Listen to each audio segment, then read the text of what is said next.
Papakita na niya yung turo ni teacher niya. Dali na, be. Sige, hindi sa papa-computer. Ay, di ko. Ay, si Angie na lang, ha. Nobody but you.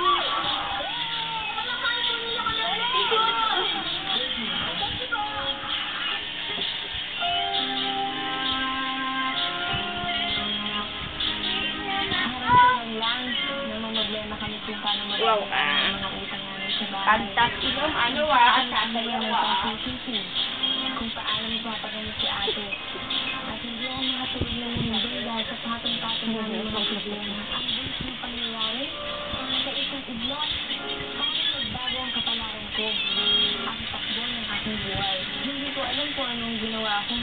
O dapat ba ako sa bilis ng biyaya na dumarating sa akin? Ang alam ko lang, Kat! Tayo na tayo!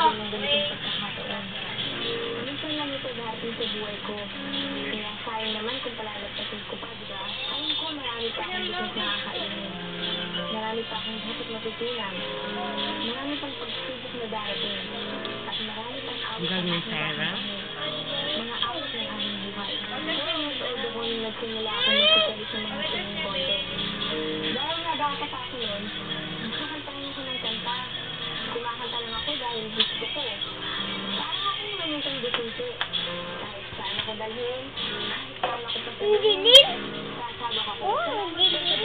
Pati pag aagawin, anak mo. Oo, Andre, ubusin mo to. Ang katuparan na aking pangarap. Ang pangarap kong bituin.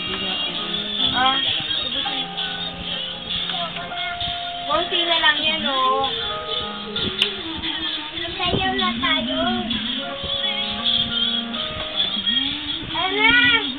Wait lang, pinapainom ko pa yung baby ko.